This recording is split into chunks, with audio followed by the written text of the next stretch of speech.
गजब है दोस्तों, क्या इजराइल के जरिए गाजा पर किए गए हमले और तबाही पर मोदी मना रहे जश्न। चौंकाने वाला खुलासा। बहुत स्वागत है आप सभी का। आप देख रहे हैं द राजनीति का विशेष सेगमेंट खबर और विश्लेषण। मैं हूं जब्बार खान।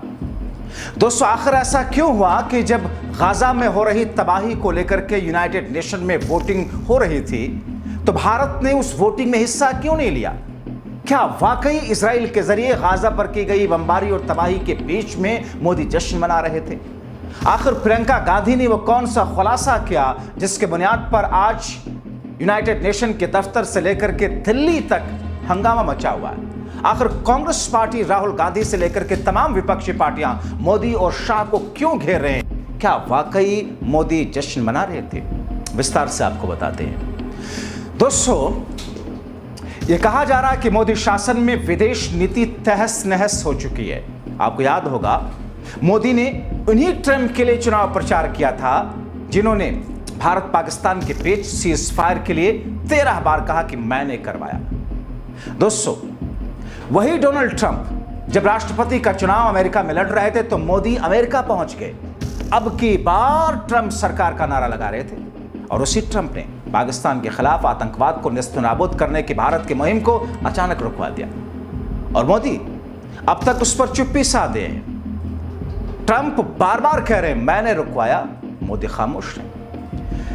इसकी खूब आलोचना भी होती रही, मगर दोस्तों 14 जून को जो हुआ उसे मोदी सरकार द्वारा भारत की विदेश नीति को तहस नहस होता हुआ बताया जा रहा है। बीते 11 वर्षों के कई मामलों को देखेंगे तो ऐसी ही गवाही देते हुए मामले मिलेंगे। हाल में जब पाकिस्तान के साथ युद्ध में कोई देश खड़ा नहीं हुआ, आतंकवाद के खिलाफ भी अपनी टिप्पणियों में किसी देश ने पाकिस्तान का नाम तक नहीं लिया, तब यह और स्पष्ट हो गया और तब से यह सवाल और गहरा और बड़ा होने लगा। अब जबकि इजराइल द्वारा हमलों में तहस नहस हो रहे गाजा में, फिलिस्तीन में गाजा में शांति स्थापित करने और इजराइल की ओर से किए जा रहे हमलों को पूर्ण रूप से रोकने के लिए यूनाइटेड नेशन की जनरल असेंबली में मतदान किया गया, तो उस मतदान से मोदी सरकार ने किनारा कर लिया। क्यों भाई? गजब है। यह मैं इसलिए कह रहा हूं क्योंकि फिलिस्तीन इजराइल के मामले में भारत की नीति फिलिस्तीन के साथ में खड़े रहने की रही है। खुद बीजेपी और अटल बिहारी वाजपेयी की सरकार हमेशा ने सिर्फ फिलिस्तीन के साथ खड़ा होकर के हमेशा बात की है। अटल जी ने तो अपने भाषणों में खुल करके कहा है कि इजराइल को अरबों की जमीन से कब्जा अपना हटाना होगा। इजराइल गलत ढंग से बसा हुआ है। अटल जी कहते थे हम इजराइल के खिलाफ फिलिस्तीन के साथ में खड़े हैं, हमारे लिए फिलिस्तीन पहले है। मगर दोस्तों, मोदी सरकार ने तो मानो अपनी अलग ही विदेश नीति बना ली है। मोदी की उस नीति की न सिर्फ आलोचना हो रही बल्कि अब कहा जाने लगा कि मोदी सरकार ने भारत की विदेश नीति को तहस नहस कर दिया। आप देख रहे हैं, यहूदी देश इजराइल और गाजा के बीच लंबे समय से संघर्ष जारी है।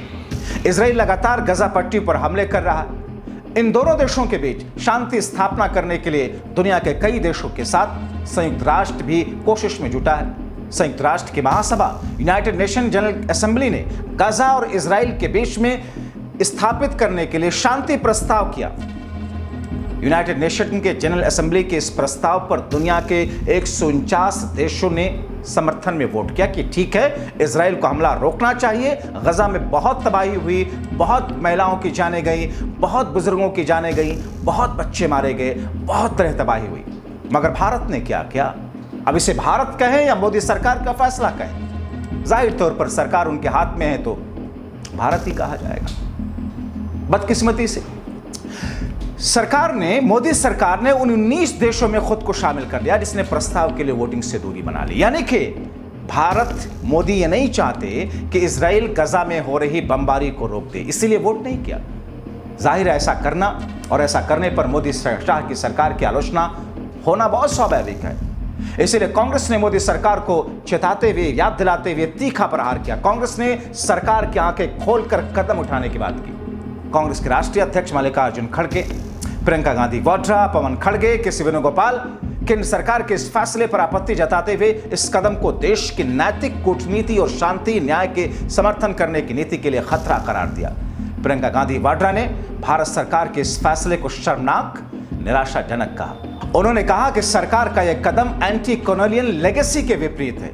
बताते हैं कि असल में जब नेतन्याहू एक देश को पूरी तरीके से तबाह करने में जुटे हैं तो हम न सिर्फ इस पर चुप्पी साधे हैं बल्कि इसका जश्न तक मनाने में लगे हैं। इजराइल के हमलों में अब तक 60,000 से ज्यादा लोगों की मौतें हुई, इसमें बच्चे और महिलाओं की भारी संख्या है, लेकिन हम खामोश हैं इस पर। उधर कांग्रेस अध्यक्ष मल्लिकार्जुन खड़गे ने एक लंबा चौड़ा पोस्ट लिखा।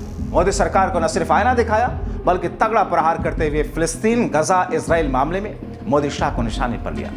खड़गे ने कहा, भारत की विदेश नीति बिगड़ चुकी है। मोदी अपने विदेश मंत्री की बार बार की गई गलतियों पर ध्यान दें, इसकी जिम्मेदारी लें। गजा में सीज़फायर स्थापित करने के लिए यूएनजीए इसके प्रस्ताव पर दुनिया के 149 देशों ने वोट किया, लेकिन इस प्रस्ताव पर वोट ना करके भारत अलग थलग पड़ गया, क्योंकि भारत ने 19 देशों में शामिल है जिन्होंने वोटिंग से खुद को दूर कर लिया। कांग्रेस अध्यक्ष खड़गे ने लिखा, अब ये बात स्पष्ट होती जा रही है कि हमारी विदेश नीति में गड़बड़ियां हो रही हैं। शायद प्रधानमंत्री मोदी को अब अपने विदेश मंत्री की बार बार की गई गलतियों पर विचार करना चाहिए और कुछ जवाबदेही करनी चाहिए। गजा में युद्ध विराम के लिए यूएनजीए के प्रस्ताव के पक्ष में 149 देशों ने मतदान किया। भारत उन 19 देशों में एक था जिन्होंने मतदान में हिस्सा नहीं लिया। इस कदम से हम वस्तुतः अलग थलग पड़ गए। 8 अक्टूबर 2023 को भारतीय राष्ट्रीय कांग्रेस ने इजराइल के लोगों पर हमास द्वारा किए गए क्रूर हमलों की निंदा की। हमने लगातार अंधाधुंध कार्रवाइयों की निंदा की, जिसमें गाजा पट्टी की घेराबंदी और उसमें बमबारी शामिल है। 60,000 लोग मारे गए। व्यापक भयावह मानवीय संकट है। क्या हमने मध्य पूर्व और पश्चिम एशिया में युद्ध विराम, शांति और संवाद की वकालत करने वाले भारत के लगातार रुख को त्याग दिया है? यह रुख गुटनिरपेक्षता और नैतिक कूटनीति की हमारी दीर्घकालिक परंपरा में गहराई से निहित है, जिसके माध्यम से भारत ने हमेशा अंतर्राष्ट्रीय संघर्षों में न्याय और शांति का समर्थन किया। 19 अक्टूबर 2023 को ही भारतीय राष्ट्रीय कांग्रेस ने तत्काल युद्ध विराम और गजा के संकटग्रस्त और बेदखल लोगों को मानवीय सहायता प्रदान करने का आह्वान किया था। जब क्षेत्र भीषण हिंसा, मानवीय तबाही और बढ़ती हुई अस्थिरता का सामना कर रहा है तो भारत चुपचाप तरीके से या निष्क्रिय रूप से खड़ा नहीं रह सकता है। यह मल्लिकार्जुन खड़गे ने ट्वीट करके बाकायदा मोदी सरकार को चेतावनी दी। उधर दोस्तों, कांग्रेस नेता पवन खेड़ा ने मोदी सरकार के धज्जियां उड़ाते हुए लंबे चौड़े पोस्ट में सरकार की चौपट विदेश नीति का भंडाफोड़ किया। पवन खेड़ा ने लिखा, भारत को 12 जून 2025 को संयुक्त राष्ट्र में गाजा युद्ध विराम पर मतदान से दूर रहना एक चौंका देने वाली नैतिक कार्यतापूर्ण कृतक है। हमारी उपनिवेशवादी विरोधी विरासत और स्वतंत्रता संग्राम के मूल्यों के साथ शर्मनाक विश्वासघात है। कभी भारत ने फिलिस्तीन के लिए मजबूती से खड़ा होकर इतिहास रचा था। 1974 में फिलिस्तीन मुक्ति संगठन PLO को मान्यता देने वाला पहला गैर अरब देश बना भारत। 1983 में नई दिल्ली में आयोजित 7वें गुटनिरपेक्ष आंदोलन NAM शिखर सम्मेलन में यासिर अराफात को आमंत्रित किया। 1988 में औपचारिक रूप से फिलिस्तीनी राज्य को मान्यता दी। हमने न्याय के लिए रणनीति के तौर पर नहीं बल्कि सिद्धांत के तौर पर खड़े होने का चुनाव किया था। लेकिन आज वो गौरवशाली विरासत मलबे में तब्दील हो चुकी है। आज भारत तेल अवीव के आगे झुक गया है, इजराइल के आगे झुक गया, उन सिद्धांतों को छोड़कर जिन्होंने कभी हमें दुनिया के नैतिक मूल्यों की दिशा देने वाला बनाया था। दिसंबर 2024 में गाजा में स्थायी युद्ध विराम के पक्ष में भारत के मतदान से भी ज्यादा डरपोक पलटी इस मतदान से दूर रहना है, जिससे यह साबित होता है कि मोदी सरकार को ना तो कुछ याद है ना ही किसी चीज के लिए खड़ी होती है सरकार, और सिर्फ फोटो खिंचवाने के पीछे भागती है, चाहे उसमें खून से सने हुए हाथ मिलाने पड़े। एक बीजेपी सांसद का हाल में ही फिलिस्तीन के समर्थन में भारत की भूमिका का महिमा मंडन और उस पर मतदान से दूर रहना पाखंड की पराकाष्ठा और सरकार की दोहरी विदेश नीति के रूप में उजागर करता है।